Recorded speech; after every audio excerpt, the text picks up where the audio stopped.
Mesdames et messieurs, j'ai l'honneur de vous lire le discours de la présidente de la COP 21, Madame Ségolène Royal. Elle devait le prononcer devant vous aujourd'hui. Malheureusement, elle a été retenue à Paris et le regrette vivement. Altesse royale, Mesdames et Messieurs les ministres, Mesdames et Messieurs les élus, honorable assistance en vos titres et qualités. Permettez-moi tout d'abord de remercier la région de Tanger-Tétouan à l'Océima d'avoir honoré sa promesse en organisant, et de quelle manière, cette seconde édition de la Medcop Climat. Le programme de ces 2 jours de travail est prometteur et je souhaiterais, en tant que présidente de la COP 21, partager avec vous en ouverture 3 convictions. La première, les acteurs non étatiques constituent les forces vives de la lutte contre les changements climatiques.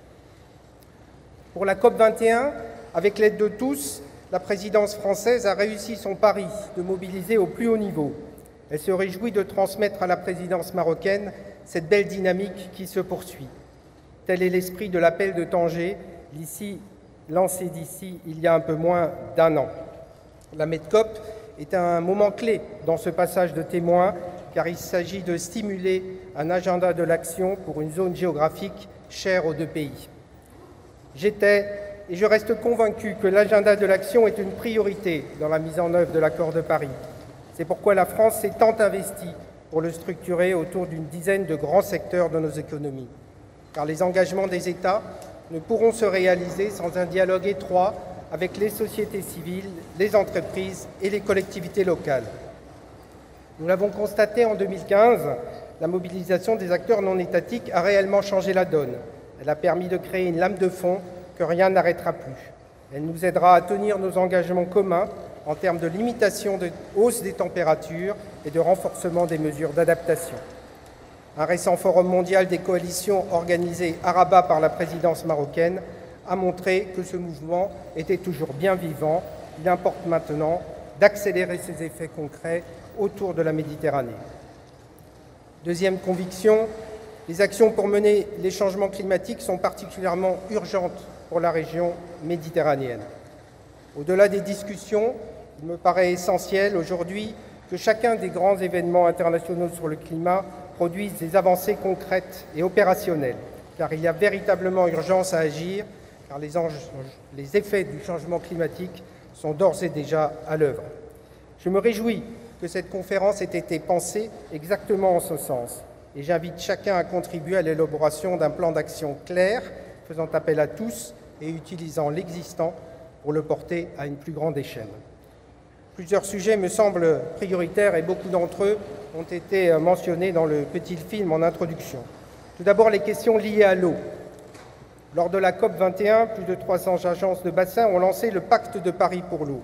Un nouvel appel à l'action vient d'être lancé avec un accent particulier mis sur les systèmes d'information. Je vous invite à y participer. Et nous ne pouvons que nous féliciter de la récente conférence Eau et Climat tenue à Rabat à l'initiative de la présidence de la COP 22.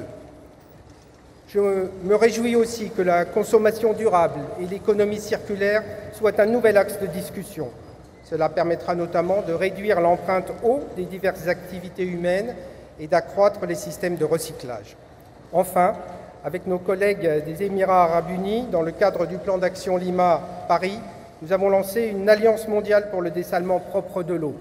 Son objectif est de produire de l'eau potable en consommant le moins d'énergie possible à partir des sources renouvelables.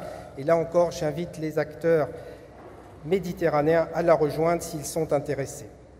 Ensuite, je suis insisté sur la mobilisation des collectivités locales, qui est une grande priorité de la présidence française. C'est par exemple l'expérience que nous menons actuellement en France avec les territoires à énergie positive, d'où surgissent des projets de toute nature, conçus par les acteurs locaux eux-mêmes.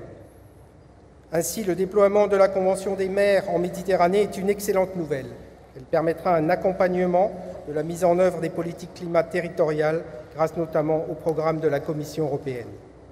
Il est essentiel d'améliorer la diffusion des outils de planification climat et des possibilités de financement auprès de tous les décideurs, mais surtout à l'échelon local.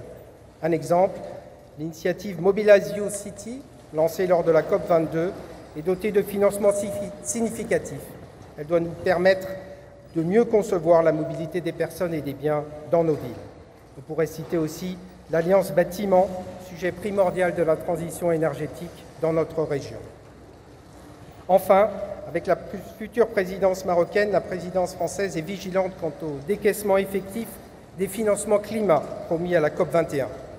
La France s'est engagée à accroître son soutien au climat en passant de 3 à 5 milliards d'euros par an d'ici 2020, avec une part pour l'adaptation qui augmentera pour atteindre 1 milliard d'euros. Il faut s'assurer que ces financements aillent là où ils sont le plus nécessaires. Pour cela, les pays et les acteurs méditerranéens doivent se mobiliser et présenter de bons projets au bon guichet et dans les formes requises. C'est une priorité majeure pour la COP22. Cela suppose un effort particulier en matière de renforcement des capacités. Le Maroc et la France y travaillent activement sur ce sujet pour proposer des initiatives dès la COP22 de Marrakech. Enfin, dernière priorité, la conjonction des efforts est indispensable pour arriver à une véritable alliance pour une croissance bleue en Méditerranée.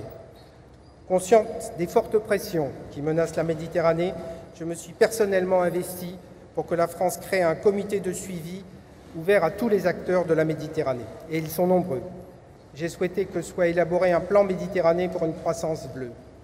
Présenté le 27 juin dernier, il vise 3 objectifs: une mer en bonne santé, une économie maritime durable, une gouvernance qui anticipe le changement climatique. Ces objectifs commencent à se décliner à travers une première série d'initiatives, dont la lutte contre les pollutions volontaires et la promotion de l'autonomie énergétique des îles de la Méditerranée par un recours accru aux énergies renouvelables. Ainsi, capitalisant sur la COP21, où pour la première fois l'océan a eu toute sa place dans les négociations internationales sur le climat, nous pourrons agir ensemble pour sauver la Méditerranée. Excellences, Mesdames et Messieurs, la diversité des compétences réunies à Tanger, l'engagement fort que je ressens me conforte. Vos initiatives contribueront à ce que les pays de la rive sud de la Méditerranée bénéficient pleinement des nombreuses initiatives conçues à Paris et dont les résultats doivent être présentés à Marrakech.